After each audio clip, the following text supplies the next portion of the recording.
మియాపూర్ ప్రణమ్ హాస్పిటల్లో బాధితులు చికిత్స పొందుతున్నారు. అక్కడి నుంచి మరింత సమాచారాన్ని మా ప్రతినిధి రాధాకృష్ణ అందిస్తారు.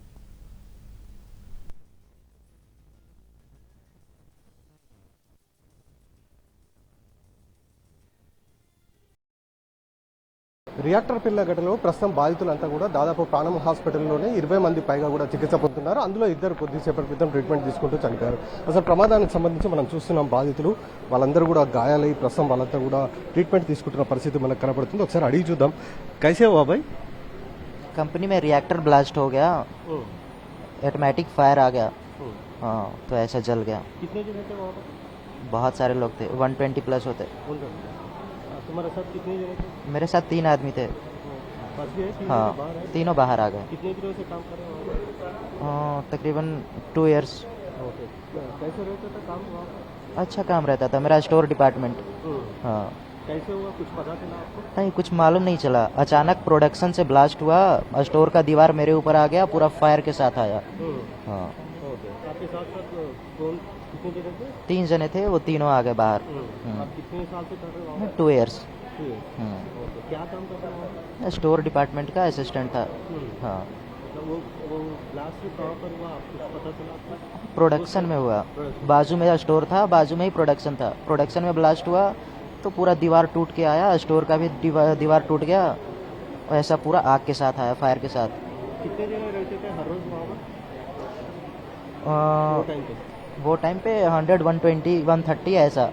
हाँ कैसे हुआ, क्यों हुआ, उस सब के बारे में एक्चुअली मैं बाहर में था, इसके लिए मैं सेफ हूँ। अंदर में मैं ड्यूटी में ही था, बट मैं पानी पीने के लिए बाहर को आया, इसके लिए मैं सेफ हूँ, मुझे ज़्यादा कुछ हुआ नहीं। बाकी सारे लोगों को देख ही रहे हैं स्थिति क्या है। और कहाँ से रहने वाले पूरा यहाँ पर? ये सर हम नहीं बता पाएंगे, वो सारी चीज़ें एडमिन डिपार्टमेंट के पास रहता, कौन सा कहाँ के है। हम बहुत बताएंगे तो 4, 10 या 15 आदमी को, इससे ज़्यादा मैं थोड़ी ही बता पाऊंगा। फार्मास्यूटिकल का प्रोडक्ट बनता है। हाँ जैसे अभी व्हाइट वाला जो टैबलेट बन रहा है ना सर, उसका पाउडर बना रहे हैं। कौन सा टैबलेट? व्हाइट वाला जो टैबलेट खाने का जो आ रहा है ना, जैसे डाइजन वगैरह ये सब सारी चीज़ें का वही పౌడర్ बनता है। ఏం జరిగిందో కూడా తెలియదండి. ఒక్కసారిగా పెద్ద సౌండ్ వచ్చింది, నేనేమో కింద పడుకున్నాను, రాయి వచ్చి మీద పడింది ఈపు మీద.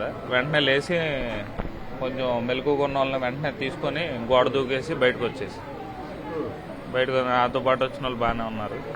లోపల ఎవరున్నారో తెలియదు, ఇక వెళ్ళటానికి కూడా దారి లేదు. ఆ టైంలో ఎంతమంది ఉన్నారండి మీరు అక్కడ పనిచేసే టైంలో స్టోర్ రూమ్ లో? నా స్టోర్లో 2 అతను, నేను, ఇంకో 4 ఉన్నాం. మామూలుగా ఎంతమంది ఉంటారండి రోజు ఆ టైంలో కంపెనీలో? కంపెనీలోనే ఒక 100 మంది ఉన్నారు. అంటే మీరు కింద పడుకొని ఉన్నారు, పేలుడు జరిగింది అనేసరికి సౌండ్ రాగానే నాకు పెద్దకి గాలి వస్తుంది, మనిషిని తోసేసి అంత గాలి వచ్చింది. వెంటనే నేల మీద పడుకున్నా. నేల మీద పడుకుంటే ఇక్కడ రాయి పడింది. లేచి చూసేపాటికి మొత్తం ఫైర్ మంటలుగా వస్తుంది. చుట్టూతున్న వాళ్ళని అందరిని తీసుకొని గోడ దూకేసి బయటకు వచ్చేసి తీసుకొచ్చేసి ఒక 5-6 తీసుకొచ్చి బయట దోసేసి.